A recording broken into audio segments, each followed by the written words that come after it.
It was 2:14 a.m. The hallway light buzzed like it always did when the bulb was dying, and the air felt heavy, like the walls themselves were bracing for impact. I stood outside our bedroom door, holding the box I had just pulled down from the attic. Inside, a stack of unopened letters, a flash drive, and the receipt she never meant for me to see. On the other side of the door, she was laughing. Not the sweet, tipsy kind of laugh I used to hear on our early dates. This one was sharper, hollow. It curled at the edges like something rotting behind drywall. A man's voice followed. Low, confident. He wasn't trying to whisper. I told you he'd be too soft to fight back. She giggled, high-pitched, unrecognizable. Please. He folds when the barista gets my name wrong. He won't do a damn thing. That's when I turned around and walked downstairs, each step landing quieter than the one before. I didn't cry. I didn't scream into a pillow or smash a glass like they do in movies. I just stood in the middle of the kitchen and stared at the flickering fridge light. Something in me split open, not loud, not dramatic, just clean. I left that night without even taking my phone charger. She didn't chase me. Of course she didn't. Why would she? The next morning, I sent her one text. Just a sentence. There's something in the drawer under the oven. You'll find it when you stop pretending. No reply. No, where are you? Not even a middle finger emoji. 17 days passed. Nothing. Until this morning. 5 missed calls. 2 voicemails. A text that only said, Darvin, what is this? What did you do? We need to talk. Please. She finally opened the drawer. And now? Now she's scared. She should be. Because for the first time in 10 years, she finally saw what I hid behind the silence. The drawer under the oven hadn't been touched in years. I know because I designed it that way, wedged tight behind a fake panel, sealed beneath an old silicone mat she'd once used for baking cookies, back when she still pretended to enjoy our weekends. I placed the envelope there 2 years ago. 2 whole years. Back when I still had some flicker of hope that she'd notice the erosion, that she'd care. She never did. I had started writing the contents long before I ever had proof. Not of cheating, proof of something worse. Neglect that calcified into cruelty. Not the loud, abusive kind. No. The kind where you vanish inside your own life while the person beside you builds a secret world where you don't exist. Inside the envelope was a printed log. Dates. Times. Photos. Not of her and him, though I had those too, but of moments she discarded. The dinner I made on our anniversary when she said she had a headache but was actually texting Mason from the bathroom. The night she said she was working late, and her location pinged from a hotel 30 miles out.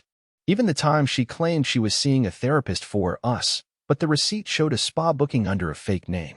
And then there was the video. I didn't want to record it. I hate the idea of spying, but something inside me needed closure. The footage was grainy, our living room, a rainy night, her curled up with him on our couch while I was out picking up groceries for a dinner she never came home for. She kissed him like she hadn't kissed me in months. The audio caught only fragments, but enough to make my stomach turn. He won't leave. He's too weak. Good. That means we don't have to rush. I didn't confront her. I just stored the evidence. Carefully. Quietly. Like a man packing his own coffin but choosing the color of the lining. And now, I know she's finally seen it. When I left, I didn't go far. I rented a small place 2 towns over under my middle name, changed my number, scrubbed my name from every shared account. I disappeared from our marriage the way she had disappeared from my life years before. But I kept one line open. One number. One way back. This morning, that number lit up. First it was just her name. Then the ringing. I let it go to voicemail. The message started quiet, breathless. Darvin, I found it. I don't know what to say. I didn't know you knew. I didn't think you'd. Please, call me. I'm sorry. Please. She was crying by the end. Or trying to sound like it. But it's funny, isn't it?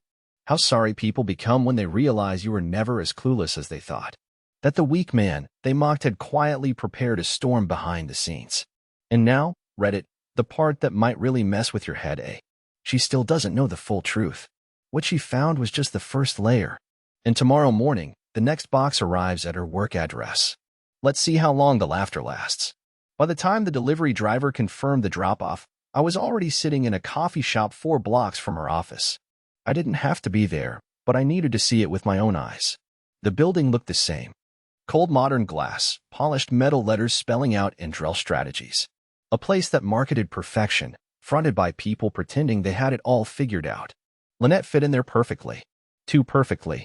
I spotted her through the front window of the lobby just as the receptionist called her over. She hesitated when she saw the box plain, taped tight, no return address. I knew she wouldn't open it immediately. She was too cautious for that. But her hand trembled slightly when she signed. She tucked it under her arm and vanished down the hall. I waited another hour. I didn't check my phone. I just waited. A woman 2 tables over commented that my coffee had gone cold. I smiled, told her it was exactly how I liked it. That was a lie. I hadn't touched it. When I got home, there were 6 missed calls and 1 new voicemail. She was unraveling. Darvin, what is this? Are you trying to humiliate me? What is wrong with you? Who else saw this? I need to know. This has to stop now. This is cruel.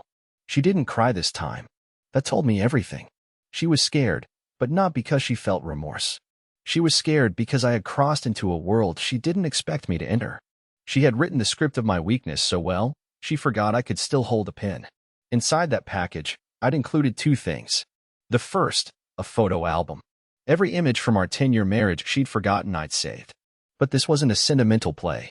I had rearranged the photos out of sequence. Moments she had told Mason were miserable or forced were, in reality, the exact days she had smiled the brightest. I printed captions beneath them, her lies, side by side with timestamps and the evidence proving otherwise. She couldn't deny the story because she was in every frame. The second, a single photo I'd taken just 3 nights before I left. A candid shot from behind. Her and Mason, kissing by the window, their reflections dancing in the glass. My suitcase stood quietly in the background. She never noticed me take it. At the bottom of the box, I'd left a handwritten note. No signature. Just, if you ever wonder when I stopped loving you, it was the moment you made me invisible in my own home. That night, she didn't call. She didn't text. But her sister did. Out of nowhere, I got a message from Mia, her younger sister who always seemed uncomfortable around me, like she knew something she wasn't allowed to admit. Her text said, I didn't know it had gotten that bad. I'm sorry. She lied to all of us. I didn't respond. Not because I was trying to be cold, but because I suddenly realized something that made my stomach turn. This wasn't just a betrayal between 2 people. It was a show. One she performed for everyone around us, and they applauded because they didn't know I was bleeding off stage. But now the curtain was ripping. And tomorrow, the final piece goes public. The storm hasn't even started yet. It was 6:42 a.m. when I hit send. The sun hadn't even fully risen, but I was wide awake, sitting in my car outside the same building where she used to text me every day at lunch with little hearts and smiley faces. That version of her no longer existed. Or maybe she never had. The email was precise. No ranting. No finger-pointing. No dramatic headlines. Just links, 5 of them, each with a short note of explanation. The recipients? Lynette's HR director, her supervisor, the company's ethics board, and 2 of her clients. I didn't want to destroy her career. I wanted to dismantle the illusion. The one she'd built on my loyalty. The one she used to smile through press events and team photos while telling Mason behind closed doors that I was a meaningless fallback plan. I didn't expect a reply. I didn't want one. But what I got instead was silence. That glorious, unmistakable kind of silence that happens when an avalanche has just started and no one can stop it anymore. At 9:17 a.m., my phone lit up. Not with her. With a blocked number. I let it ring twice before answering. A man's voice. Mason, you need to back off. I said nothing. You think this makes you look strong? You look pathetic, man. Sending crap to her work? What are you, 15? Still, I said nothing. All right. Fine. You want attention? I'll give it to you. Click. That was his move. Threaten. Rattle. Try to reassert control. But Mason didn't know that I was never after control. I didn't want to reclaim Lynette. I didn't want apologies or justice or even revenge. I wanted clarity. I wanted every person she manipulated to see the cracks she spent years covering up with filtered smiles and soft lies. And now, they were beginning to show. By noon, I got a message from her supervisor. We received your documentation. I won't comment on personnel matters, but I appreciate the professional manner in which you presented the material. I didn't smile. I didn't feel victorious. Instead, I felt empty. Like standing in the wreckage of your own house after finally putting the fire out. But it wasn't over. At 2:04 p.m., Lynette finally broke her silence. The message was a wall of emotion, half rage, half desperation. She accused me of cruelty. She said I humiliated her, that Mason had left the office in a fury, and everyone was looking at her like she was diseased. She wrote, "You weren't supposed to do this. You were supposed to leave quietly. Be sad. Be forgettable." That line stuck in my chest. Forgettable. That's how she had rewritten me. To her, I was just a backdrop, a placeholder, something to step over on the way to something better. But she forgot one thing. I was the one who kept the lights on in her story. And when I left, the whole stage went dark. Later that night, her sister texted again. "This time, you should come over. She's falling apart. She's asking if you ever meant any of it. If she ever mattered." I stared at the message. And for the first time in weeks, I asked myself a question I had avoided. Did she ever matter? Because now, I wasn't sure anymore. I didn't reply to her sister. Not out of cruelty, I just didn't know how to answer a question that required a kind of truth I no longer trusted myself to feel. Did Lynette ever matter? That was the echo bouncing through my head for hours after that message. Maybe she did, once, before I became the man she could laugh at.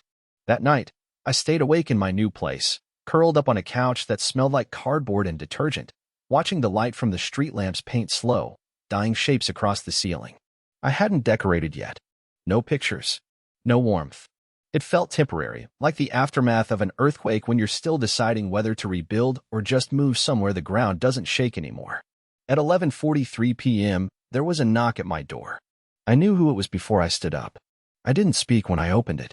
Lynette stood there, no makeup, hair pulled back, wrapped in the same hoodie she used to steal from my side of the closet when we were still good. Her eyes were glassy, like she hadn't slept, but I didn't see guilt in her face. Not the kind that comes from hurting someone. It was the panic of someone who'd finally realized the script had flipped and she was no longer in control of the ending. "Can I come in?" she asked, her voice low, cautious. I stepped aside. She walked in slowly, like the floor might fall out beneath her. She glanced at the bare shelves, the plain walls. Then she turned to face me, arms folded like she was bracing herself. "I read everything," she said. I stayed silent. "I didn't know how long you knew, or how much." "You never asked," I finally said. Her lip trembled, but she caught it before it turned into a sob. "I didn't think you'd do this," she whispered. "Exactly," I said. "You never thought I'd do anything." She started pacing, fingers trembling. "It wasn't supposed to go this far. Mason, he's furious. My boss wants to review my standing. Clients won't return my calls. You burned everything down." "No," I said quietly. "You did that. I just opened the windows so the smoke could get out." Her face flushed. "So what now? You want me to beg? You want me to collapse and confess and tell you how sorry I am? Because I will. If that's what you need, I'll do it." I looked at her, and for the first time, really saw her. Not the woman I married. Not the one who used to laugh at my dumb jokes. But the version that replaced her. The one who could look into the eyes of the man who'd been his life around hers, and still lie without flinching. "No," I said, my voice so calm it surprised even me. "I don't want you to beg. I just want you to live with the version of me you tried to erase." She broke then. Tears, shaking hands, a soft, collapsing noise as she sat on the armrest of the couch and buried her face in her palms. "I thought you wouldn't fight back," she choked. "You were always so kind." "That wasn't weakness," I said. "That was love. And now it's gone." There was no shouting, no drama, just the sound of everything that had once been us crumbling, piece by piece, in the silence. After a few minutes, she stood up. "Is there anything you want to say to me?" I thought about it. Then I shook my head. She nodded, wiped her face, and walked to the door. Just before she stepped out, she turned and said, "Mason's gone. He said I made him look like a fool." I didn't flinch. "He didn't need your help with that." Then she was gone. The door clicked shut. And for the first time in years, I realized something terrifyingly liberating. She had been the one holding me back. And now, the space she used to fill was wide open. But here's the thing. I wasn't the only one who knew the truth anymore. Because tomorrow morning, her parents would receive their copy. And they had no idea who their daughter had really become. The next morning, I woke up to silence. No missed calls. No texts. No new voicemails filled with shaky apologies or twisted accusations. Just the hum of the fridge and the faint clatter of construction work down the street. For the first time in weeks, I didn't immediately feel like checking my phone would ruin my day. I brewed coffee slowly, deliberately, as if the extra time would help me absorb the magnitude of what I'd done. I had sent the envelope to her parents 2 days ago. Priority. Tracked. Signed for. Inside was a carefully crafted set of materials, nothing salacious, nothing meant to provoke. Just a clean timeline of our unraveling, lined with documentation, photos, quotes from her messages, pieces of a puzzle they thought they had figured out years ago. Lynette had always played the golden daughter. She could cry on cue, smile through scandal, dress up dysfunction in pearls and polish. Her father, Russell, was a stern but fair man, retired Navy, the kind who respected order and responsibility. Her mother, Darlene, was warm, proper, church every Sunday. They adored Lynette, worshipped her, put her on pedestals I could never reach. I was steady Darvin, reliable, quiet, but never impressive, not next to their bright, ambitious daughter. And yet, I was the one who kept her from falling. Again and again. At 9:03 a.m., I got the call. Her mother. I almost didn't answer. My thumb hovered over the screen like it was touching a flame. Then I pressed it. Darvin. Her voice was shaking. Yes, I said cautiously. There was a pause, long enough for me to wonder if she'd hung up. Then, softly, we got the package. Another pause. We didn't know about any of it. I know. Russell's furious. He hasn't spoken since he read the messages. I don't know what to say. We believed her. She said you were distant, that you stopped trying, that she was lonely. I was all those things, I said, but not because I didn't care. Because she stopped letting me. There was a long, deep breath on her end. She came over last night, Darlene continued. Tried to spin it. Claimed you were manipulating the narrative. But when I asked her point blank about the man, Mason, she didn't deny it. She just said, it wasn't supposed to matter. I felt something crack in my chest. She always knew how to tell a story, I said quietly. She cried, Darvin, Darlene whispered. But not because she was sorry. Because she got caught. I didn't know what to say to that. You deserved better, she added, her voice breaking. I'm so sorry. For a second, I actually felt tears pressing at the back of my eyes. Not because I needed their approval, but because for the first time, anyone, was saying it out loud. That I wasn't crazy. That I hadn't imagined it. She'll have to face this, Darlene said after a pause. All of it. And I don't know how much of herself will be left when it's over. I ended the call gently, politely. No bitterness. No gloating. Just closure. The kind that doesn't come with slamming doors, but with people finally seeing through the fog. That afternoon, I drove to the edge of town. There's this lake, small, hidden, barely marked on any map. Lynette and I used to go there during the first year of our marriage, before the detachment, before the lies. I parked, sat by the water, and listened to the wind pushing ripples across the surface. And then something strange happened. I remembered who I was before her. Not the doormat version. Not the ghost she made of me. The version that had passions, humor, purpose. I used to play music, build things with my hands, laugh so hard I couldn't breathe. Somewhere along the way, I gave all of that up just to keep her from walking out the door. But she walked anyway. And now? She had nothing left to hide behind. Because tomorrow morning, her face would be on the company's internal review board memo. And HR was already preparing a statement. The storm wasn't over. It was just finally shifting in my direction. At exactly 8 a.m. the next morning, the email went live. It wasn't from me. It came from within Andrel Strategy's internal compliance team. Plain subject line. Formal review. Statement regarding employee conduct. I was BCC'd, thanks to someone in IT who had reached out a few days prior after quietly reading the packet I submitted. I never asked for that courtesy. He just said, people deserve to know. The body of the email was direct and surgical. No names at first. No gossip. Just a firm acknowledgement that one of the company's senior strategists had breached the firm's code of conduct by engaging in behavior that compromised a client relationship, used internal resources for personal communications, and violated non-disclosure policy by exposing client information to third parties. That last part? That was Mason. He wasn't just her affair partner. He was also one of her clients. I don't know what Lynette looked like when she read it, but the fallout began instantly. I watched from a distance, scrolling through social media updates tied to the company hashtag, reading between the lines of cryptic posts. People always find a way to say everything while saying nothing. A junior account manager posted a meme about foolish mentors. Another wrote, watching someone get exposed in 4K when they thought they were untouchable? Spicy Tuesday. By noon, her LinkedIn profile had been quietly set to private. By 1:15 p.m., she sent me a text. It didn't ask me to stop. It didn't say sorry. It just read, "Was this the plan all along? You wanted to humiliate me publicly? Destroy my life?" I didn't answer, because she still didn't get it. This wasn't about destruction. This was about truth, a language she'd stopped speaking a long time ago. But then, something happened I didn't expect. At 4:52 p.m., I got an email, not from Lynette, from Mason. He'd created a burner account. The subject line said, "You win." It was short, angry, pathetic. "You ruined her. Whatever was between us is over." I didn't sign up to be collateral damage. I lost a six-figure contract because of this. "You happy now, man? You happy being the reason someone crashes?" I read it twice, then deleted it. Because no, Mason, you didn't crash because of me.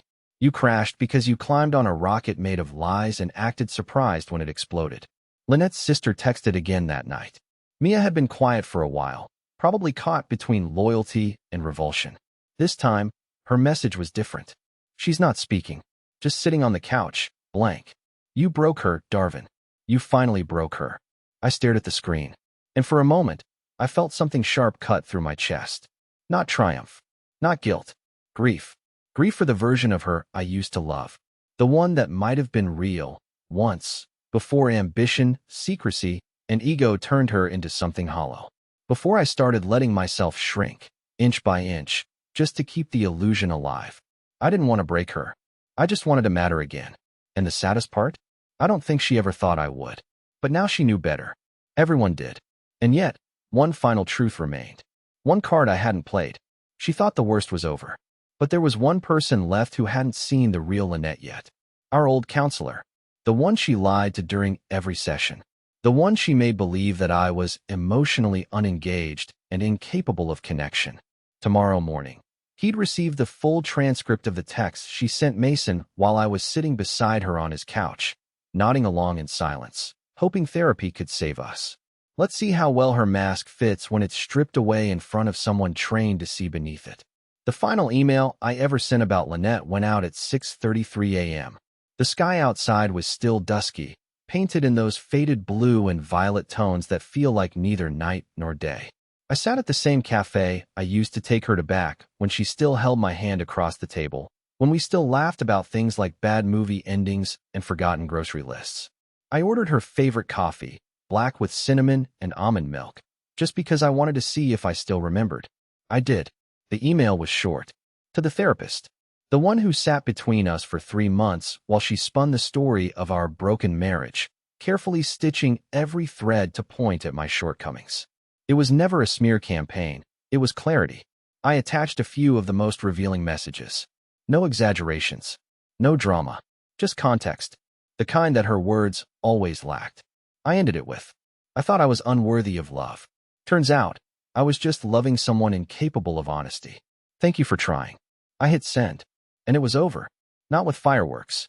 Not with courtroom drama or screaming matches in the rain. Just silence. The good kind. The kind that doesn't hum with dread. The kind you can finally sleep inside. Lynette never contacted me again after that. No voicemails. No doorstep scenes. Nothing. According to Mia, she stepped away from her job indefinitely. Moved in with her cousin in a neighboring city. Cut off social media. She said Lynette spends most days sitting in the sunroom, sketching. Not crying. Not raging. Just existing. Quietly. It's strange. I don't feel hate anymore. I think there was a time when I wanted her to suffer, to feel the magnitude of everything she did. But now that the storm has passed, I realize I was never trying to punish her. I just wanted to prove to myself that I was never invisible. And I did. People saw me. People understood. And more importantly, I understood. I was never the weak one. I was the one who stayed, who tried, who gave. And when it was clear none of that mattered anymore, I walked away with my dignity still intact. It took time to feel like myself again. I went back to the piano. Badly at first. My fingers stumbled through old melodies like a child learning to speak. But slowly, they remembered. I took road trips, talked to strangers, started journaling again. And one random Thursday, at a bookstore downtown, I met someone. Her name's Corinne. She laughed at a dumb pun I made in the poetry aisle and made me read a Bukowski line out loud just to hear if I could pull off the cadence. We talked for 2 hours straight without looking at our phones. And here's the crazy thing. When I told her the truth about Lynette, the affair, the fallout, all of it, she didn't look at me with pity. She said, "I'm glad you didn't disappear. Some people do after stuff like that."